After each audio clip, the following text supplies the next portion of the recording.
अच्छा सुनो, सब्सक्राइब करते वक्त ना घंटी बजा देना ताकि जब मैं ऑनलाइन आऊँ तो तुम्हारे फोन की भी नमस्कार दोस्तों, आप सभी का स्वागत है हमारे YouTube चैनल पर। तो दोस्तों आज हम बात करेंगे डीएलएड एग्जाम 2020 लेटेस्ट अपडेट। तो दोस्तों इस वीडियो में हम डिस्कस करेंगे 23 अगस्त 2020 आज सुबह से लेकर रात तक की अपडेट। जी हाँ दोस्तों, क्या बड़ी अपडेट्स है इस वीडियो में हम उसको देखेंगे और परीक्षा की सही जानकारी दोस्तों इस वीडियो में हम डिस्कस करेंगे। डीएलएड प्रथम तृतीय सेमेस्टर एग्जाम डेट 2020। एक अपडेट और आपको दे दें, सीटेट 5 जुलाई 2020 का दोस्तों जो पेपर कैंसिल हुआ था, स्थगित हुआ था, वो पेपर आपका सितंबर में होने की उम्मीद है। तो अगर दोस्तों आपने सीटेट के लिए अप्लाई किया था तो उसकी तैयारी शुरू कर दीजिए, ये पेपर आपका सितंबर में हो सकता है। पीएनपी लेटेस्ट अपडेट को हम इस वीडियो में देखेंगे। उसके बाद बात करेंगे ना प्रमोट के आसार ना परीक्षा के आसार। जी हाँ दोस्तों, सोशल मीडिया पर काफी वायरल बातें कि दोस्तों आज की डेट में ना तो प्रमोट के आसार लग रहे हैं ना तो परीक्षा के। उसके बाद एक और अपडेट में बात करेंगे। देखिए सबसे बड़ी अपडेट है आज के दिन की, छात्रों के मन की बात सुने। जेईई और नीट पर केंद्र से मतलब राहुल गांधी की अपील, केंद्र सरकार से मतलब, ठीक है। तो ये दोस्तों बहुत ही बड़ी बात है इन्होंने कही। जी हाँ दोस्तों, ऐसे तो आपने देखा होगा मोदी जी आते हैं और अपनी मन की बात करते हैं। तो फिलहाल दोस्तों यहाँ पर हमें स्टूडेंट्स की मन की बात भी सुननी चाहिए कि आखिर एक विद्यार्थी क्या चाहता है। एक अपडेट और आपको दें, कोरोना के बावजूद एक दिन में 16 लाख अभ्यर्थी देंगे नीट परीक्षा, विशेषज्ञों ने दिए ये सुझाव। चलिए उनको सुझाव को देखेंगे। 34 साल बाद शिक्षा नीति में बदलाव किया गया है। नई शिक्षा नीति की उल्लेखनीय बातें सरल तरीके से इस प्रकार है। तो चलिए दोस्तों शिक्षा नीति में क्या बदलाव हुआ है उसको भी हम इस वीडियो में देख लेते हैं। एक बात और, नई शिक्षा नीति में दोस्तों एक बात कही गई, कन्फर्म नहीं है लेकिन आपको बता दें कि दोस्तों नई शिक्षा नीति के अनुसार जब असिस्टेंट टीचर या सहायक अध्यापक का भी दोस्तों पेपर होगा, उसके बाद आपको एक इंटरव्यू राउंड देना पड़ेगा। इंटरव्यू का मतलब होता है दोस्तों आपको वहाँ की स्थानीय भाषा का ज्ञान है या नहीं। जैसे मान लेते दोस्तों आप यूपी वेस्ट में रहते हैं, अगर आपकी नौकरी यूपी ईस्ट में लगती है तो सिंपल सी बात है दोस्तों यूपी वेस्ट और यूपी ईस्ट की लैंग्वेज में काफ़ी डिफरेंसेस है। तो अगर आप यहाँ पर आएंगे इंटरव्यू देने तो उसके लिए बाद आपका मतलब सिलेक्शन होगा। इंटरव्यू में दोस्तों ऐसे कोई क्वेश्चन नहीं होगा, मेन क्वेश्चन ये होगा कि आपको वहाँ की स्थानीय भाषा का कितना ज्ञान है, ठीक है। बहुत से ऐसे छात्र होंगे जो सीबीएसई बोर्ड के होंगे, बोलेंगे यार हमें इंग्लिश अच्छी आती है, हिंदी नहीं बोल सकते, तो बस ये सब चीज़ें देखी जाएंगी। तो चलिए दोस्तों एक एक करके सारी अपडेट्स को देखते हैं आज की। और अगर अभी तक आपने लाइक वाली बटन को नीला ना किया हो तो लाइक वाली बटन पर क्लिक कर दीजिएगा। तो चलिए दोस्तों सबसे पहले नई शिक्षा नीति की खास बातें हम देखते हैं। क्या है खास बातें, देखिए सिंपल सी बात है, अब केवल 12वीं क्लास में होगा बोर्ड। कॉलेज की डिग्री दोस्तों 4 साल की, 10वीं की मतलब जो दोस्तों बोर्ड परीक्षा होती थी वो खत्म हो चुकी है। एमफिल भी होगा बंद। अब देखिए दोस्तों 5वीं तक के छात्रों को मातृभाषा, स्थानीय भाषा और राष्ट्रभाषा में ही पढ़ाया जाएगा। बाकी विषय चाहे वो अंग्रेजी में ही क्यों ना हो, एक सब्जेक्ट के तौर पर पढ़ाया जाएगा। तो सिंपल सी बात है दोस्तों, अब सभी छात्रों के लिए अच्छी खबर होगी जो बच्चे होंगे। उसके बाद अब सिर्फ 12वीं में बोर्ड की परीक्षा देनी होगी, जबकि इससे पहले 10वीं भी बोर्ड की परीक्षा देना अनिवार्य होता था, जो अब नहीं होगा। तो नियम देखिए यहाँ पर बदल रहे हैं, इसको आपको समझना पड़ेगा। 9वीं से 12वीं क्लास तक सेमेस्टर में परीक्षा होगी। स्कूली शिक्षा को 5+3+3+4 फार्मूले के तहत पढ़ाया जाएगा। कॉलेज की डिग्री दोस्तों 3 और 4 साल की होगी, यानी कि ग्रेजुएशन के पहले साल पर आपको सर्टिफिकेट मिलेगा, दूसरे साल पर दोस्तों डिप्लोमा और तीसरे साल में आपको डिग्री मिलेगी। 3 साल की डिग्री उन छात्रों के लिए है जिन्हें हायर एजुकेशन नहीं लेना है। वही हायर एजुकेशन करने वाले छात्रों को 4 साल की डिग्री करनी होगी। 4 साल की डिग्री करने वाले स्टूडेंट्स 1 साल में एमए कर सकेंगे। तो चलिए दोस्तों आपको फायदा यहाँ पर ये होगा कि अगर आपने 4 साल की डिग्री ली है तो एमए दोस्तों जो 2 साल का था उसको 1 साल का कर दिया जाएगा। फिर अब स्टूडेंट्स को एमफिल नहीं करना होगा, बल्कि एमए के छात्र भी अब सीधे पीएचडी कर सकेंगे। ये दोस्तों आपके लिए बढ़िया रहेगा, एमए पास करिए और उसके बाद पीएचडी के लिए आप अप्लाई कर पाएंगे। तो जो छात्र करके बैठे हैं उनके लिए भी फायदे वाली बात है। स्टूडेंट्स बीच में दोस्तों कर सकेंगे दूसरे कोर्स। हायर एजुकेशन में 2035 तक ग्रॉस एनरोलमेंट रेशियो 50% हो जाएगा। वही नई शिक्षा नीति के तहत कोई छात्र एक कोर्स के बीच में अगर कोई दूसरा कोर्स करना चाहे तो पहले कोर्स से सीमित समय के लिए ब्रेक लेकर वो दूसरा कोर्स कर सकता है। जी हाँ दोस्तों, अगर आप एक टाइम में 2 कोर्स करना चाहें तो एक में ब्रेक लीजिए, दूसरा कोर्स कर सकते हैं। तो ये बहुत ही ज़्यादा अच्छी बात होगी सभी छात्रों के लिए। उसके बाद देखिए हायर एजुकेशन में भी दोस्तों कई सुधार किए गए हैं। सुधारों में ग्रेडेड, एकेडमिक, एडमिनिस्ट्रेटिव और फाइनेंशियल ऑटोनॉमी आदि शामिल है। इसके अलावा क्षेत्रीय भाषाओं में ई कोर्स शुरू किए जाएंगे, वर्चुअल लैब्स विकसित किए जाएंगे, एक national educational scientific forum NETF ठीक है शुरू किया जाएगा। बता दें कि देश में दोस्तों 45,000 कॉलेज हैं, सरकारी निजी डीम्ड सभी संस्थानों के लिए होंगे समान नियम। तो दोस्तों बहुत अच्छी बात होगी, नई शिक्षा नीति में आपको बहुत ही फायदे देखने को मिलेंगे आने वाले टाइम में। लेकिन दोस्तों शिक्षक भर्ती में भी बदलाव हुआ है, इसको भी आपको ध्यान में रखना है। दोस्तों आपका जो इंटरव्यू राउंड नहीं होता था, उम्मीद दोस्तों यही है कि आने वाले टाइम में अब आपको एक इंटरव्यू राउंड देना पड़ेगा कि अगर आपकी नौकरी कहीं लगती तो पूछा जा सकता है कि दोस्तों आपको वहाँ की मतलब लोकल लैंग्वेज का ज्ञान है या नहीं। जी हाँ दोस्तों, आप जाते होंगे अगर आप एक जिले से दूसरे जिले में भी जाएंगे तो आपको लैंग्वेज में कुछ ना कुछ परिवर्तन लगता है। और दोस्तों जिस भी प्राइमरी स्कूल में आप पढ़ाएंगे तो वहाँ की लैंग्वेज वहाँ के बच्चों को मतलब बिल्कुल गाँव वाली भाषा समझ में आती है, तो आपको वैसा बोलना पड़ेगा इंटरव्यू में, ठीक है। तभी दोस्तों छात्रों को फायदा होगा क्या कि आप खड़ी बोली बोल रहे हैं, बच्चों को भोजपुरी आती है, वो आपकी बात को समझ नहीं पाएंगे। इन सब बातों का भी आपको ध्यान में रखना पड़ेगा आने वाले टाइम में। उसके बाद दोस्तों देखिए, अब देखिए ये बहुत बड़ी बात है, ये अपडेट देखिए कि छात्रों के मन की बात सुने, JEE और नीट पर केंद्र से राहुल गांधी की अपील।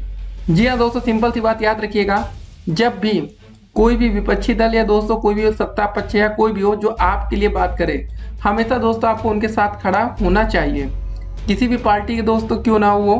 तो इससे दोस्तों फायदा आपको ही मिलेगा।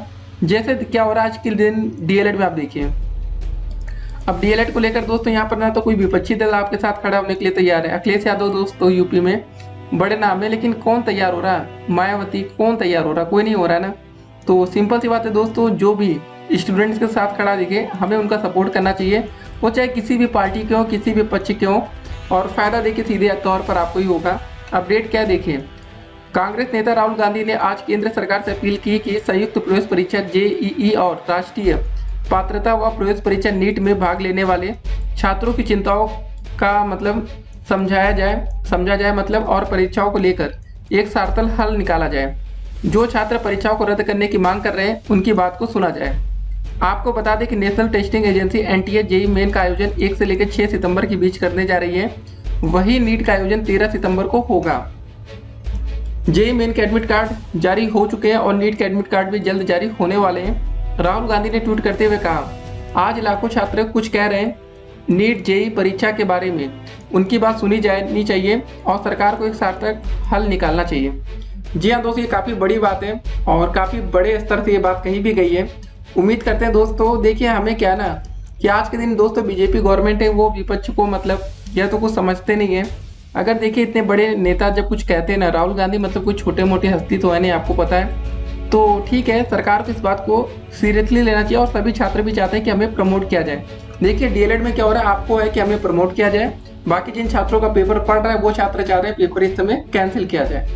सिंपल सी बात है। तो स्टूडेंट्स का दोस्तों सभी स्टूडेंट्स अपना फायदा देखना चाहते हैं और फिलहाल DLED में अगर आपको प्रमोट नहीं करेंगे तो आपको दोस्तों अब रियलिटी बता रहे हैं कि अभी आपका दोस्तों पेपर होने में काफ़ी ज़्यादा समय लग सकता है।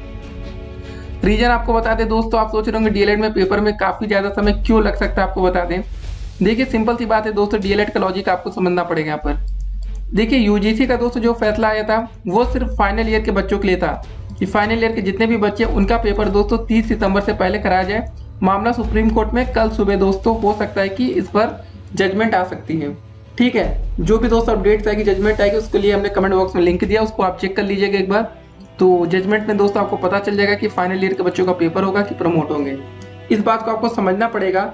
UGC गाइडलाइन सिर्फ फाइनल ईयर के बच्चों के लिए। उसके बाद अब दोस्तों जितने पेपर हो रहे हैं वो कंपटीशन को कराया जा रहे हैं, मतलब जिससे कॉलेज में एडमिशन, जैसे JEE का पेपर हो गया, नीट का पेपर हो गया, तो उसके बाद दोस्तों कॉलेज को बड़ी बड़ी मतलब रकम मिलने वाली, पैसे मिलेंगे, लाखों रुपए दोस्तों छात्र पैसे इसमें पानी की तरह मतलब बहाते हैं कोर्स करने के लिए।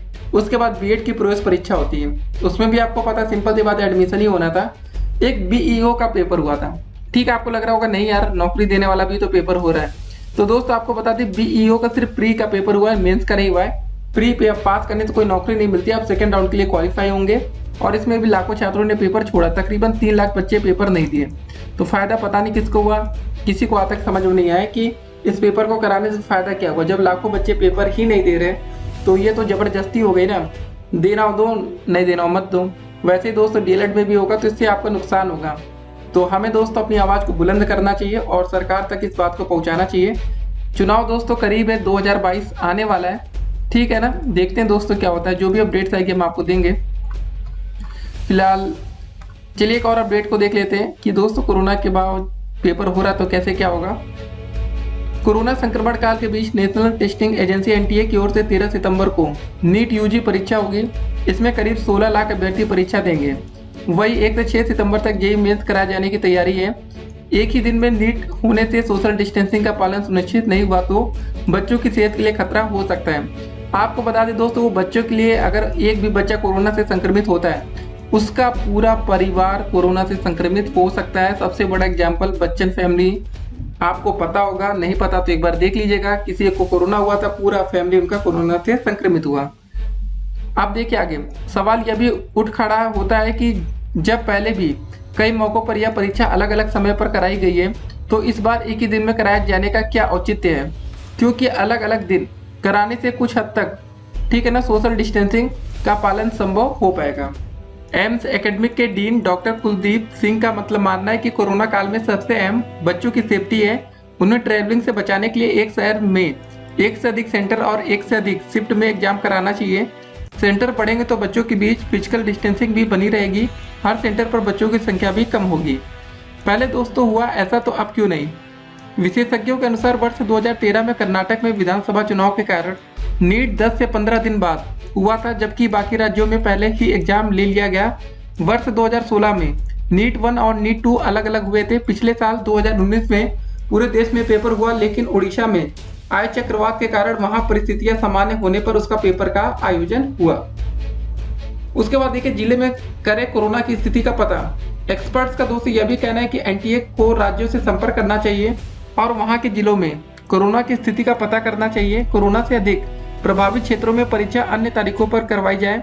इसके लिए एनटीए को अधिक पेपर जरूर सेट करने पड़ेंगे, लेकिन अलग अलग दिनों में पेपर मतलब हुए छात्रों द्वारा हासिल किए गए अंकों का नॉर्मलाइजेशन करके रिजल्ट तैयार किया जा सकता है। तो दोस्तों ये पूरी अपडेट्स है, देखते हैं क्या होता है। फिलहाल देखिए इस समय पेपर कराना कितना खतरनाक है, ये सब आप लोग अच्छे से जान रहे हैं। उसके बाद दोस्तों देखिए सिंपल सी बात है, अगर अभी पेपर नहीं हो पाएगा तो डीएलएड में क्या होगा, ठीक है ना। चलिए नीट वीट का तो हम छोड़ते हैं, उनका एडमिशन का पूरा प्रोसेस है, तो सरकार हो सकता है कि इनका पेपर करा ले। लेकिन दोस्तों बात आती है डीएलएड पर। तो डीएलएड में दोस्तों परीक्षा की सही जानकारी में दोस्तों बात करेंगे कि कब तक समय लगेगा, कितना समय लगेगा मतलब। और डीएलएड परीक्षा को लेकर दोस्तों आपको बता दें अभी भी असमंजस की स्थिति बनी हुई है। जी हाँ दोस्तों, पेपर के अभी आसार जरूर हैं, लेकिन बहुत ही ज़्यादा कन्फ्यूजन दोस्तों। यहाँ पर कन्फ्यूजन यहाँ पर पता है कि आपको, अगर दोस्तों गवर्नमेंट चाहेगी, सरकार चाहेगी दोस्तों, तभी आपका पेपर होगा, नहीं तो फिलहाल अभी पेपर नहीं हो पाएगा। क्योंकि दोस्तों कोई भी ऐसी गाइडलाइंस अभी नहीं आई है डीएलएड को लेकर जिसमें यह कहा गया हो कि डीएलएड फर्स्ट सेमेस्टर के बच्चों का और थर्ड सेमेस्टर के बच्चों का पेपर कराना जरूरी है। तो कुल मिलाकर दोस्तों यहाँ समय भी लग सकता है, परीक्षा होने के आसार हैं लेकिन बहुत ही कम, ठीक है। लेकिन अगर सरकार चाह जाएगी दोस्तों तो याद रखिए 1 हफ्ते बाद भी पेपर हो सकता है। आप 23 अगस्त से 30 अगस्त को भी आपका पेपर शुरू हो सकता है अगर गवर्नमेंट चाहेगी तो। फिलहाल देखिए गवर्नमेंट दोस्तों बड़े बड़े डिसीजन आजकल ले रही थी, इसीलिए हमने आपसे कहा था कि आप लोग परीक्षा की तैयारी करते रहिए। कहीं पर भी दोस्तों अगर आपकी तैयारी कमजोर हुई तो उससे नुकसान आपका ही होगा। तो फिलहाल दोस्तों सब कुछ यहाँ गवर्नमेंट के हाथ में। फिलहाल कोई भी गाइडलाइन दोस्तों ऐसी नहीं आई है जो ये कहती हो कि डीएलएड का पेपर दोस्तों कुछ न कुछ मतलब तय समय में पेपर कराना जरूरी है, ऐसा कुछ यहाँ पर है नहीं, ठीक है। तो दोस्तों हमें इंतजार ही करना पड़ेगा। आपको बता दें डीएलएड की स्थिति आज की डेट में ऐसी हो गई है ना, तो पीएनपी से दोस्तों एक अपडेट्स आई थी, अगर आपने देखा या नहीं। विशेषज्ञों की अपील ये थी दोस्तों कि जब फाइनल ईयर के बच्चों का पेपर या एग्जाम का रिजल्ट आ जाए उसके बाद ही दोस्तों डीएलएड में एडमिशन शुरू हो। ये डीएलएड के हालात हम आपको बता रहे हैं आज की डेट में क्या हालात है डीएलएड में। ये कहा कि आप समझ रहे इस बात को कि दोस्तों जब तक फाइनल ईयर के बच्चों का पेपर या प्रमोट की बात नहीं हो जाती तब तक डीएलएड में नए एडमिशन ना लिए जाए। उसके बावजूद दोस्तों आपने देखा होगा जब बीएड का एंट्रेंस एग्जाम होता है तो 3.5 लाख बच्चे लगभग पेपर देने निकलते घर से। 3 लाख से अधिक बच्चे दोस्तों घर से पेपर देने निकल गए, जबकि 1.5 लाख से अधिक ऐसे छात्र हैं जो फाइनल ईयर है फाइनल सेमेस्टर में। तो सिंपल सी बात है दोस्तों डीएलएड में हालात अभी उतने अच्छे नहीं हैं, ये बात आप समझ रहे हैं। लेकिन एक बात यहाँ पर और है, जो बीएड में दोस्तों फाइनल ईयर के अपीयरिंग बच्चे अप्लाई कर सकते हैं, डीएलएड में नहीं कर सकते, ये नियम भी है। लेकिन एक बात और आपको बता दें, अगर दोस्तों फाइनल ईयर के बच्चों का रिजल्ट ये सब नहीं आता तो उनका एडमिशन भी नहीं हो पाएगा। जो बच्चे पहले फाइनल ईयर के बच्चे अपीयरिंग बच्चे डाल दिए हों, क्योंकि 21 सितंबर से ही उनकी काउंसलिंग होनी है, ये बात शायद आपको पता चल चुकी होगी। ठीक है, अब दोस्तों जो भी लेटेस्ट अपडेट्स आएंगे हम आप तक पहुंचाते रहेंगे। फिलहाल आपको बता दें सीटेट का पेपर फिलहाल सितंबर में होने की उम्मीद है। फिलहाल आप इस वीडियो को शेयर करके बता दीजिएगा सीटेट वाले अपने भाई बहनों से, दोस्तों से, कि आपका पेपर सितंबर में हो सकता है। काफ़ी ज़्यादा हद तक उम्मीद है, बाकी नहीं होता तो बात अलग है। सरकार की दोस्तों जो सोच हो उस समय, फिलहाल उम्मीद यही है कि सितंबर में सीटेट का पेपर हो सकता है। और फिलहाल दोस्तों जो डीएलएड की बात करें तो डीएलएड का दोस्तों आज की डेट में कुछ भी कंफर्म नहीं है, सभी लोग अपना तुक्का लगा रहे हैं। ठीक है, रियलिटी हम आपको बता दे रहे हैं। हाँ, अगर पेपर होगा डीएलएड में तो गवर्नमेंट के दोस्तों हस्तक्षेप से ही होगा, मतलब गवर्नमेंट चाहेगी पेपर कराना तो ही होगा। बाकी बात रही पीएनपी की, तो पीएनपी से दोस्तों पेपर की उम्मीद की भी उम्मीद मत रखिए। सरकार का दोस्तों जो फैसला होगा वही पीएनपी का भी हो जाएगा। तो हमें इंतजार करना है, जो भी लेटेस्ट अपडेट्स आएंगे हम आप तक पहुंचाते रहेंगे। फिलहाल आपको जैसा कि हमने बता दिया यूजीसी गाइडलाइंस में भी सिर्फ फाइनल ईयर के बच्चों के लिए पूरा मतलब बवाल था कि उनका पेपर होगा नहीं होगा। डीएलएड को लेकर कुछ नहीं था। तो सिंपल सी बात है कि अगर दोस्तों कोई गाइडलाइंस यहाँ नहीं बनती तो फिर डीएलएड के छात्र काफ़ी ज़्यादा पिछड़ जाएंगे। प्रमोट अगर नहीं किया जाता तो आप समझ रहे हैं ना, समय रोज दिन प्रतिदिन निकलता जा रहा है। ठीक है दोस्तों, मिलेंगे अगली वीडियो में और भी अधिक अपडेट के साथ। तब तक के लिए स्टे कनेक्टेड।